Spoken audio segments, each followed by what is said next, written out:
2022년도도 어느덧 흘러서 오늘 송구영신 예배를 드리게 되었습니다. 정말 나이 먹기 싫은데 어쩔 수 없이 또 한 살 먹게 되었네요.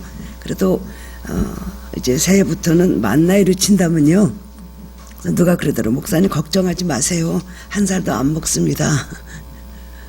제가 이렇게 앉아서 찬양을 드리면서 감사한 것을, 제가 3년 전에 무릎이 여기 무릎 연골이 파열이 됐어요. 그날 그래서 가서 기부스를 하고 왔는데 그저 여기서 허리부터 발목까지요. 그 뭐래 그 하얀 거 그거로 해가지고, 그리고 성찬식까지 했어요. 그날 얼마나 힘들었겠습니까. 그냥 그렇게 하고 그 다음에는 뭐 이렇게 요새 하는 보조기 같은 거 그런 거 하기로 됐는데, 그날에는 하여튼 그날 그냥 기부스를 하고 왔기 때문에 여기서부터 발목까지 장로님들이 의자 갖다 놓고 앉아서 하십니다. 앉아서 하려니까 더 힘들어요. 근데 그 무릎 하나도 치료 안 받았는데 다 고쳐주셨어요. 오래 생각하면 얼마나 감사한지. 간증거리도 너무나 많고, 또 이렇게 목은 좀 오늘 아프긴 하지만 참 우리는 고난이 있으면 또 그 고난을 이기게 하시고 고난을 없애주시고 또 새로운 풍파 속에 우리를 매일매일 지켜주시는 은혜를 생각할 때에 눈물로도 갚을 수 없고 말로도 갚을 수가 없습니다. 우리나라는 지난해에 이어서 코로나19 이 난공불락의 이 재앙 속에서 얼마나 많이 고생을 했습니까? 국가적인 경제적인 손실은 말할 수도 없고요. 국민들의 마음의 불안과 압박, 그리고 가정에도 많은 경제적인 어려움이 있었습니다. 육체적으로도 얼마나 불편하고 거동을 할 수가 없고, 우리는 이제 버릇이 돼서 습관이 돼서 괜찮은 것 같은데요, 참으로 처음에는 얼마나 불안하고 아비규환 같지 않았습니까? 대구에서 신천지가 거기서 나왔을 때 참 어떻게 해야 되나 막막하고 죽은 사람들도 많고, 그러는 가운데 끊임없이 이렇게 어려움이 우리를 따라오고, 우리가 원하는 대로 안전하고 편안한 삶은 우리에게 없는 것 같습니다. 좀 그러다가는 또 어려움이 오고 그러는데, 이 또 정치계는 어땠습니까? 유정자들은 너무나 국론이 분열이 되고 심한 정말 대립과 투쟁으로 인해서 그것을 보는 우리들의 마음은 믿을 수 있는 지도자들 하나도 없고, 어느 것이 진짜인지 가짜인지도 모르겠고, 그것을 보면서 우리는 국민들은 굉장히 많은 실망과 분노를 느끼게 되었습니다. 이 삶이 하나님을 의지하지 않고 살 수 있는 만큼 이 삶이 산다는 것이 이렇게 만만한 삶입니까? 하나님을 의지하고 살다 보니 1년도 지나가게 하시고 어려움도 이기게 하시고 많은 은혜와 축복을 주신 것을 너무나 감사를 드립니다. 그리스도인의 삶은 사도 바울의 고백처럼 뒤의 것을 잊어버리고 앞을 바라보며 끊임없이 표대를 향해서 나아간다. 사도 바울은 그랬습니다. 빌립보서 3장 14절에서 나는 뒤의 것은 잊어버리고 오직 한 일 표대를 향해 앞만 향해서 달려간다. 그렇게 말을 했습니다. 한번 지나가 버린 우리의 시간은요, 우리의 인생이란 것은 쏘아버린 화살과 같아서 다시 돌이킬 수 없습니다. 후회도 소용이 없습니다. 그리스도인은 좋은 일이든 나쁜 일이든 담대하게 털어버리고 보다 더 나은 미래를 향해서 믿음과 소망을 가지고 나아가야 되는 것입니다. 하나님께서 오늘 이제 잠시 후면 우리가 새해를 맞게 해야 되는데, 우리에게 너 올해 잘못한 것이 뭐야? 너 이것 때문에 치명적인 일이 되었지?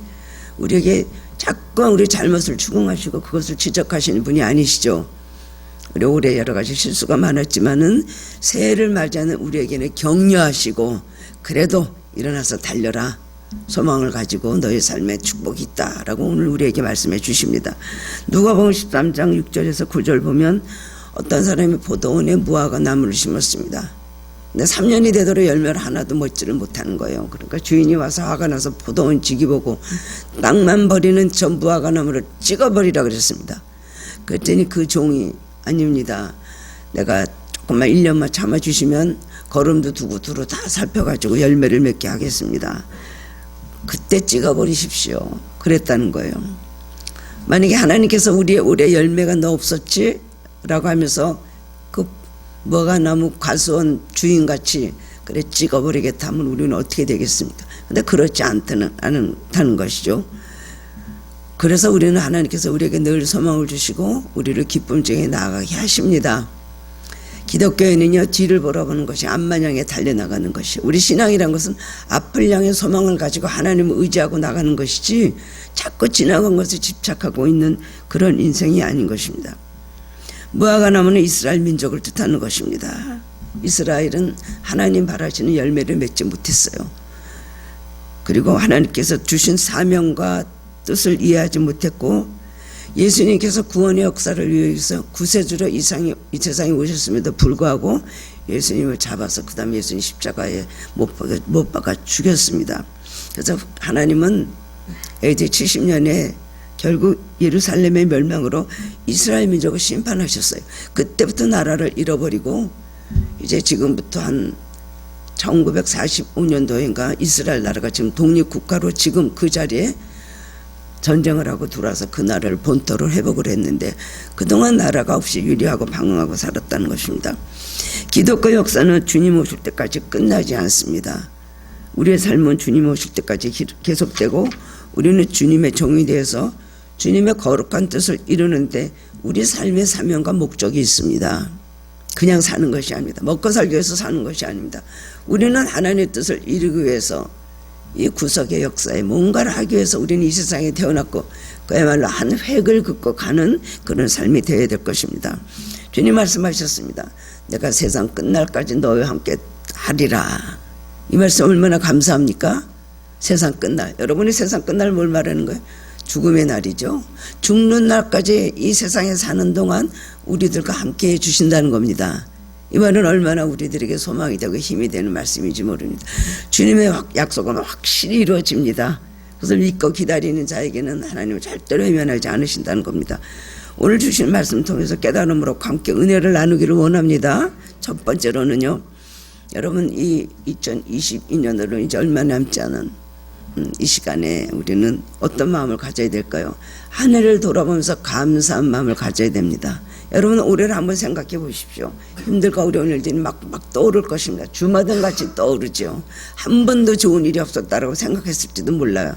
힘든 삶의 연속이었다 할지 몰라도 생각하면 너무나 그 와중에 감사한 일들을 많이 발견할 수 있습니다. 한번 찾아보시기 바랍니다. 어려울 때 도와주신 것 더욱더 감사하고, 형통하게 해주신 것도 감사하고, 우리가 소망을 가지고 나아갈 수 있도록 우리에게 믿음 주신 것도 너무나 감사한 일입니다. 오늘의 삶과 결과에 우리는 감사해야 될 것입니다. 올 한 해를 들여다볼 때 기쁨보다는 시련과 고통이 많았죠. 우리 한국도 참으로 많은 어려움, 또 내년에 우리가 이뤄야 될 너무나 무거운 많은 과제들이 있습니다.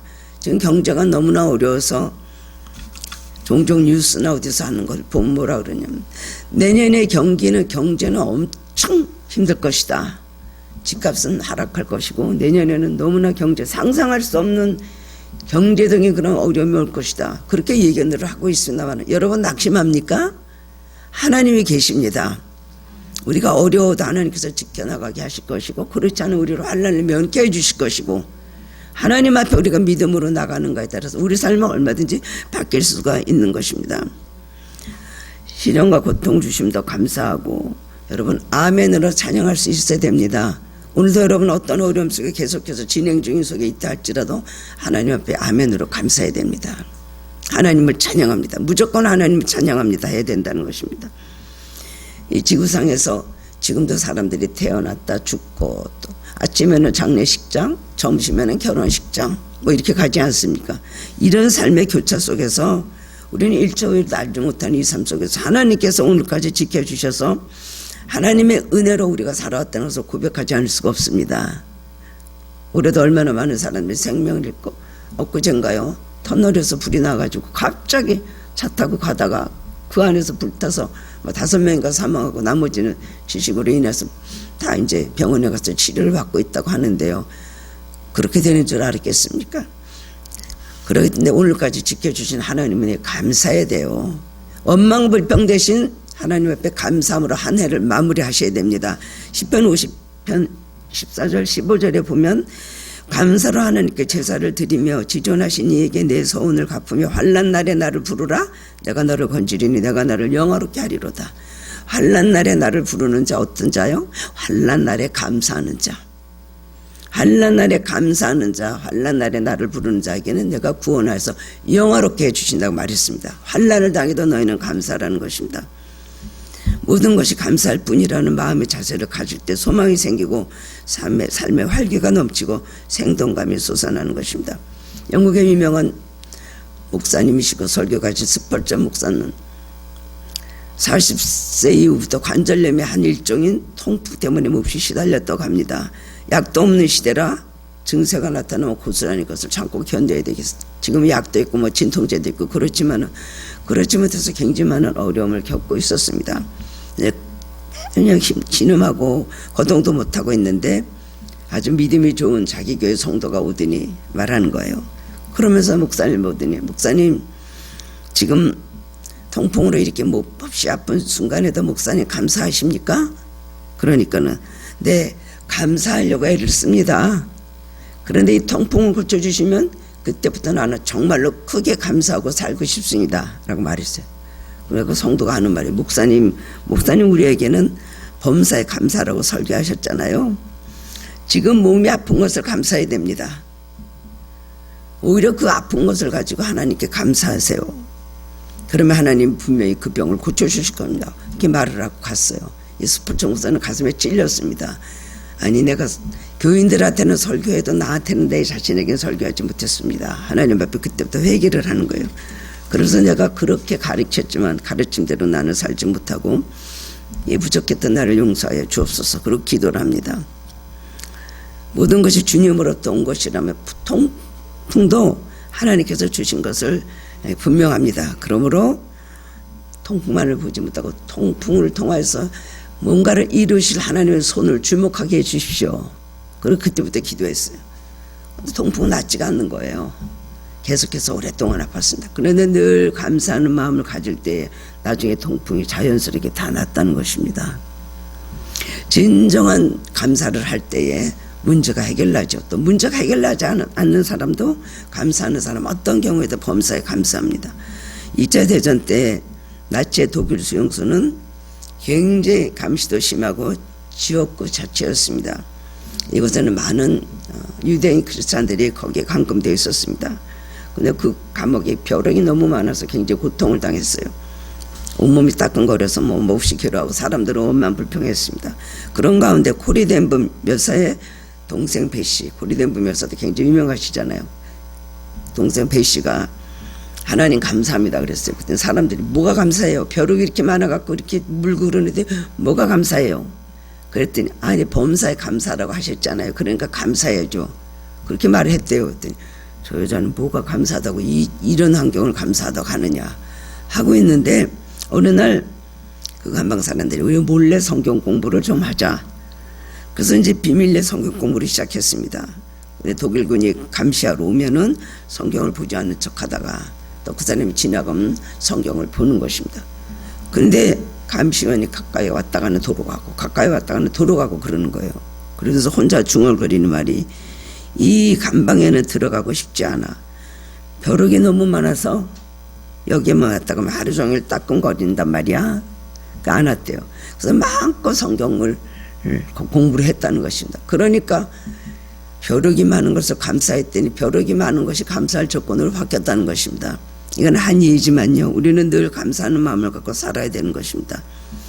옛날에 쌀이 귀할 때 이런 얘기 들어보셨어요? 귀할 때 어떤 가난한 목사님 댁에 도둑이 들어와서 마루에 놓여있던 쌀 한 자루, 그게 전부인데 그 식량을 몽땅 훔쳐갔습니다. 아침이라는 거 쌀자루가 없어진 거예요. 그러니까 자식들이 목사님 보고 아버지 어떻게 해요? 이제 뭘 먹고 살아요? 막 그러니까 야 예배드리고 우리 감사 기도하자. 아버지가 뭘 감사한다고 저러느냐. 그래서 감사 기도를 이제 하기 시작을 한 거예요. 하나님, 도둑 맞을 쌀이 있었던 것을 감사합니다. 두 번째, 우리가 그 쌀을 훔쳐간 도둑같이 되지 않은 것을 감사합니다. 그리고 쌀은 없지만 항상 먹을 수 있는 영양식을 주신 것을 감사합니다. 감사할 조건은 여러 가지를 막 말을 했어요. 자식들이 아멘 해야지 어떡합니까? 예수 그리스도 이름으로 기도합니다. 아멘. 내일부터 뭘 먹고 사나. 그리고 밤에 잤대요.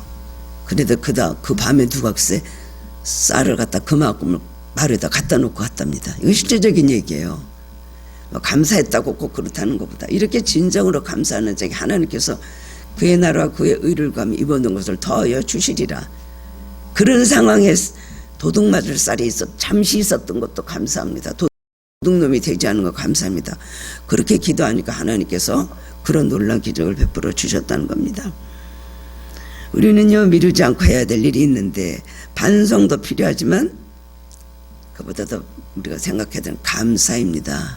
올 1년 지켜주신 걸 너무나 감사합니다. 감사할 조건이 있었던 것도 감사하고, 감사할 조건이 없고 우리가 기도 자격이 남아있기 때문에 새해에도 또 기도를 하는 거예요.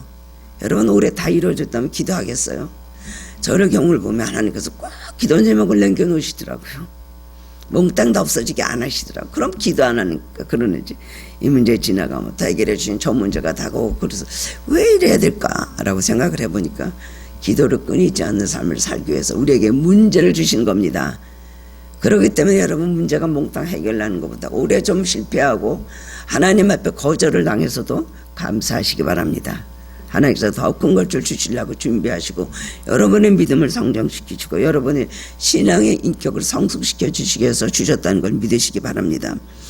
원망과 불평이 쌓이고 감정이 치러오는 일이 있다 할지라도 또 범사에 감사라고 하신 하나님 말씀 생각하고, 그보다 더 크신 하나님께 감사하는 고백하면서 살아야 될 것입니다. 두 번째로는 뒤의 일을 잊어버리고 나아가야 된다는 것입니다. 너희 안에 착한 일을 시작하신 이가 그리스도 예수의 날까지 이루실 줄을 우리가 확신하노라. 착한 일이란 거 뭘까요? 우리가 복음을 받아들여서 예수를 믿고 구원을 얻은 일을 말하는 것입니다. 구원, 사람을 구원하는 일이 바로 착한 일이라고 표현하고 있어요. 착한 일은 빌립보 교인들을 죄에서 구원하고 영생을 얻게 하시는 하나님의 은혜였습니다. 그래서 이들이 변화되고 그들의 삶이 완전히 참된 그리스도의 삶을 받게 되었거든요. 하나님은 착한 일을 하실 뿐만 아니라 우리에게 이 착한 일을 하도록 부르셨습니다.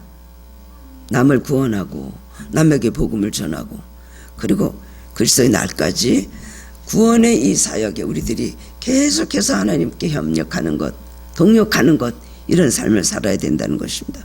그렇기 때문에 우리는 뒤의 것만 바라보고 후회하고 나갈 수가 없어요. 후회하는 일에 시간과 에너지를 낭비해서는 안 될 것입니다. 우리는 아쉬운 것이 있어서도 잊어버리고 실수를 했어서도 잊어버려야 됩니다. 과거의 것은 잊어버리고 그 다음에 어떻게 해야 돼요? 잊어버린 게 끝이에요. 일어나서 앞을 향해 나아가라는 것입니다. 뒤의 것을 자꾸 잡아당기는 일들이 얼마나 많이 있으니까. 이거 그냥 무슨 일 지나가면 그거에 대해서 계속해서 고민하고 계속해서 그냥 그러다 보면 정신 이상 같은 게 생기고 신경이 병이 생기는 게 우울증이더라고요. 사람들이 우울증이 어떻게 해서 오나 보면 지나간 거 갖고 골똘히 생각하고 그것만 돋보기로 들여다보게 되면은 우울증이 오는 거예요. 그 다음에 불안하게 되고 그냥 점점 확대가 되어서 불안장애, 공황장애 이런 것이 오는 일들이 너무나 많이 있습니다. 성경에 보면 기억하라는 말도 있지만 과거 것을 잊어버리라는 말씀도 있어요. 지나간 것은 잊어버리고 거기에 매달리지 마시기를 바랍니다. 보다 더 나은 미래를 위해서 여기서 내가 얻는 교훈이 무엇인가, 이 일을 통해서 내가 하나님 앞에 어떤 자세를 가져야 되는가, 자기 자신을 돌아보고 우리가 성장을 하면 됩니다. 과거가 자꾸 집지하고 있으면은 아무것도 우리는 이룰 수가 없는 것입니다. 마귀는 우리의 과거의 실수를 자꾸만 기억하게 하고 뼈저는 후회를 하게 합니다. 그런데 우리는 이렇게 쓸데없는 후회만 하고 있으면 안 되지만은 자신을 깊이 성찰하고 하나님께 드리는 회개는 반드시 있어야 되는 것입니다. 1년 동안 내가 하나님 뜻대로 살았는가, 내가 복음과 그리고 성령과 그리고 거룩함과 영생을 바라보고 살았는가, 위로 하나님 경외하며 옆으로는 이웃들을 사랑하면서 위로하고 돕는 삶을 살았는가 돌아보고 후회가 아닌 회개를 해야 된다는 것입니다. 아까도 우리 좀 전에 불렀지만 어메이징 그레이스, 정말 멜로디도 아름답고 가사는 더욱더 은혜스럽죠. 전 세계적으로 모르는 사람들이 없는 다 부르는 찬양인데, 그걸 작시한 존 뉴턴은 어렸을 때 불량선으로 컸습니다. 어머니가 7살에 돌아가셨는데 기도를 많이 하셨습니다. 그 아버지는 뱃사람을 따라서 배 선원이 돼서 돌아다니다가 나쁜 것만 배우게 됐어요. 그러다 나중에는 아프리카 가서 노예들을, 사람들을, 흑인들을 잡아다가 미국의 시장에 파는 그런 일을 하게 되었습니다. 얼마나 잔인하고 비정한 사람이었는지 상어가 나타나면 그 배에서 잡아가지고 가는 그 사람을 하나를 턱 던졌대요. 그럼 상어 와서 넙죽 그것을 입에다 물고 내려갈 때 그렇게 큰 소리로 웃고 기뻐했다고 합니다. 그런 사람이었습니다. 근데 어느 날 막 굉장히 많은 비바람이 치면서 파선의 위기에 있게 됐는데 그때 막 그래도 살고 싶은가 봐요. 자기는 살고 싶었어. 그래서 가서 막 기도를 합니다.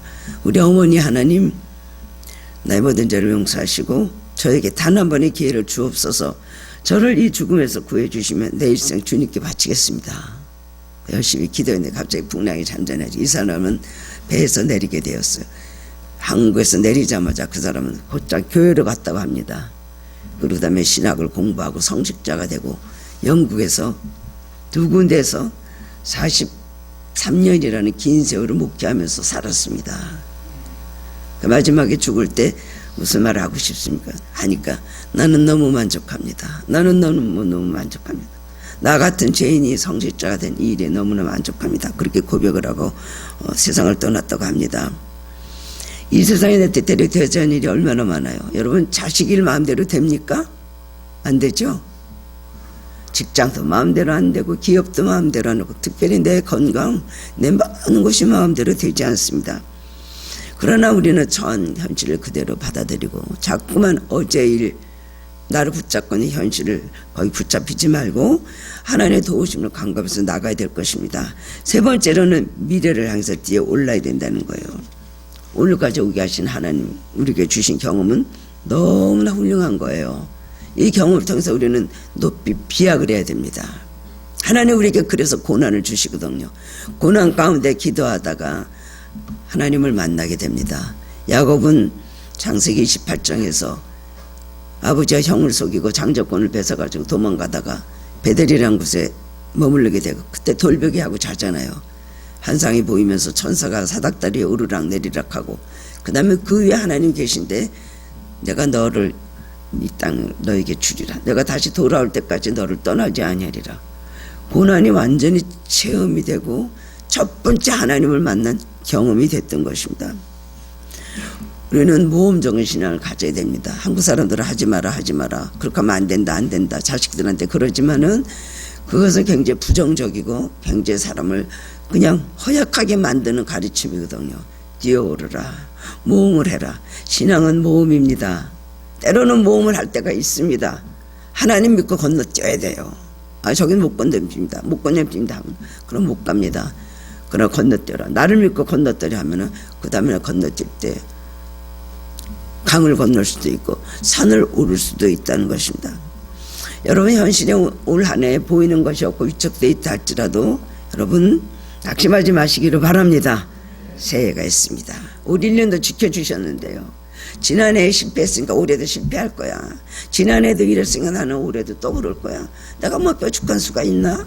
내 환경이 이렇고 현실이 이러는데 잘 될 수가 없지 라는 생각을 버리시기 바랍니다. 하나님 계획하신 것은 상상할 수 없는 일들을 계획하셔요. 우리가 문제입니다. 하나님의 문제가 아니고 우리가 문제인 것입니다. 우리가 하나님께 열려진 마음을 갖고 열심히 극복하며 나가면 하나님께서 내 삶 가운데서 역사하실 때 언제나 아름다운 열매를 따게 해주신다는 것을 믿으시기 바랍니다. 오늘의 삶의 결과에 감사하고 찬양하면서 결코 낙심하지 말고 계속 전진하시기를 바랍니다. 미래를 향해 뛰어오르는 믿음을 가지고 축복의 새해를 맞이하시기를 주님의 이름으로 축원합니다. 사랑해 주님 감사합니다. 오늘도 귀한 말씀으로 또 찬양으로 다는 이 새해를 맞이할 수 있게 해주셔서 감사드립니다. 예배드리면서 가족들과 함께 예배드리면서 새해를 맞이하는 이 축복이 얼마나 큰지 저희들은 알고 있습니다. 주님 도와주옵소서. 우리 무근의 잘못된 모든 걸 용서하시고 다시는 그런 것을 반복하지 않게 하시고 깨달았다면 하나님 앞에 경책을 받아서 많은 우리가 매를 맞은 경험이 있다면 다시는 그런 삶을 살지 않도록 도와주옵소서. 새해는 정말 영적으로도 그렇고 우리 모든 가정적으로도 그렇고 우리 모든 현실적으로도 놀라운 축복이 있기를 원하옵고 예수 그리스도 이름으로 기도드리옵나이다. 아멘.